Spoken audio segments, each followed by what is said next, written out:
Hai guys, dalam episode kali ini saya mau membahas film terbaru Jackie Chan, Vanguard. Film ini disutradarai oleh Stanley Tong dan merupakan kolaborasi ke-6 mereka. Stanley Tong pertama kali bekerja sama dengan Jackie Chan di film Police Story 3 Super Cop. Film itu sukses luar biasa di banyak negara-negara Asia waktu itu. Di tahun itu, 1992, Jackie Chan tentunya masih muda, 36 tahun. Jadi masih oke untuk adegan-adegan yang berbahaya tanpa stuntman, seperti yang biasa dia lakukan di film-filmnya. Waktu itu Super Cop merupakan film kedua Stanley Tong. Now let's go to the story guys. Film ini bercerita tentang Chin Kuo-li, klien VIP Vanguard, perusahaan security yang dikepalai oleh Tang Huang-ting yang diperankan oleh Jackie Chan, yang di awal film diculik oleh geng tentara bayaran Arctic Wolves. Arctic Wolves disewa oleh Omar, anak dari mantan rekanan Chin Kuo-li, Mashim, pemimpin organisasi teroris Brothers of Vengeance yang terbunuh dalam suatu operasi militer.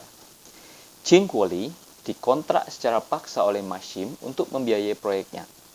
Aksi penculikan Chin Kuo-li oleh Arctic Wolves dilaksanakan bertepatan dengan perayaan Tahun Baru Cina di London. Penculikan berhasil digagalkan oleh dua agen Vanguard, Lei Chunyu dan Chiang Kai-shek. Chin kemudian meminta Tang untuk melindungi Farida, putrinya yang sedang berada di Afrika, yang sedang sibuk sebagai aktivis pemeliharaan kehidupan liar sebelum Omar menculiknya sebagai sandera. Tang kemudian berangkat bersama agennya, Lei dan Mia, ke Afrika. Lei dan Farida dalam suatu penyergapan oleh Arctic Wolves terpisah dari Tang dan Mia, dan berhasil ditangkap oleh Arctic Wolves dan dibawa kepada Omar. Broto, pemimpin Arctic Wolves, menginginkan Chin untuk ditukar dengan sandera mereka.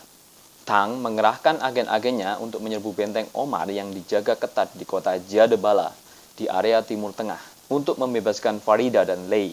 Pertikaian memanas sampai akhirnya Vanguard terdesak dan Chin menyerahkan diri pada Omar agar Farida bisa bebas dan supaya agen-agen Vanguard bisa melarikan diri dari kepungan pasukan Omar.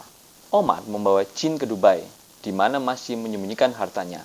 Tang bersama pasukan Vanguard-nya menyusul ke Dubai untuk menyelamatkan Chin. Omar juga punya misi membunuh Admiral Greg Dawes yang sedang berada di Dubai sebagai pembalasan dendam karena Greg Dawes telah membunuh ayahnya dulu. Harta Mashim yang sudah dirupakan jadi mobil-mobil emas segera dilarikan oleh gerombolan Omar.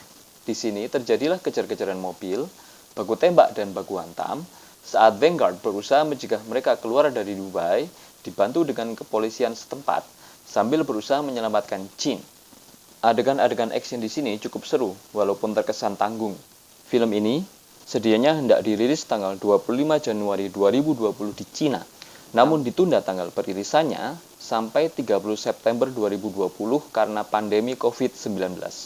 Kemudian menyusul dirilis di Amerika tanggal 20 November 2020, lalu di India tanggal 25 Desember 2020. Di film ini, Jackie Chan tidak lagi memonopoli momen-momen heroiknya seperti di film-filmnya terdahulu. Mungkin karena faktor usia juga ya guys. Dia udah 65 tahun loh, udah jadi opa-opa. Film ini memberi porsi lebih kepada dua bintang mudanya, yaitu Yang yang memerankan Lei Chunyi dan si cantik Mia Muji yang memerankan Mia di garda depan, terutama untuk urusan adegan actionnya. Aktor yang tidak berbahasa Mandarin terkesan kaku dan kurang meyakinkan, terutama para villainnya. Farida yang diperankan Xu Ruohan lebih terlihat seperti foto model daripada seorang aktivis lingkungan liar. Konflik sekilasnya dengan ibu tirinya cuma terasa sebagai tempelan saja, tapi itu wajar di film sejenis ini. Oh ya, di film ini Jackie Chan sempat tenggelam saat adegan yang melibatkan jet ski di sungai. Dia terjebak dalam air di bawah batu kali. Saat akhirnya dia berhasil keluar dari air, sutradara Stanley Tong langsung nangis saking leganya. I must say that this movie is disappointing. Pas adegan action di awal film, ada terlalu banyak cutting, sehingga koreografi pertarungannya terasa artifisial dan kurang mengesankan. Banyak pula polesan-polesan CGI yang tidak pernah ada di film Jackie Chan yang lama-lama. Ini yang membuat saya sebagai penonton terasa mengganjal. Film Jackie Chan yang lama-lama terasa real adegan actionnya, dan koreografi fightingnya terasa lebih fresh. Film ini secara kualitas berada di bawah film-film lama dia. Maklum sih, dia sudah tidak bisa beraction seperti dulu lagi, karena dia boleh dibilang sudah uzur. Tapi memang secara keseluruhan, koreografi action dan fighting di film ini memang terasa standar-standar saja. Tidak seperti di film-film Donnie Yen misalnya, yang masih terasa apik dan mengundang decak kagum. Cerita juga biasa-biasa saja walaupun masih melibatkan multi lokasi dan eksotik. Karakter musuh-musuhnya terkesan kurang sangar dan berbahaya sebagai teroris. Padahal ceritanya mereka menguasai suatu area yang cukup besar. Di film ini juga sudah tidak ada kelucuan-kelucuan khas film-film Jackie Chan yang dulu-dulu pas adegan actionnya.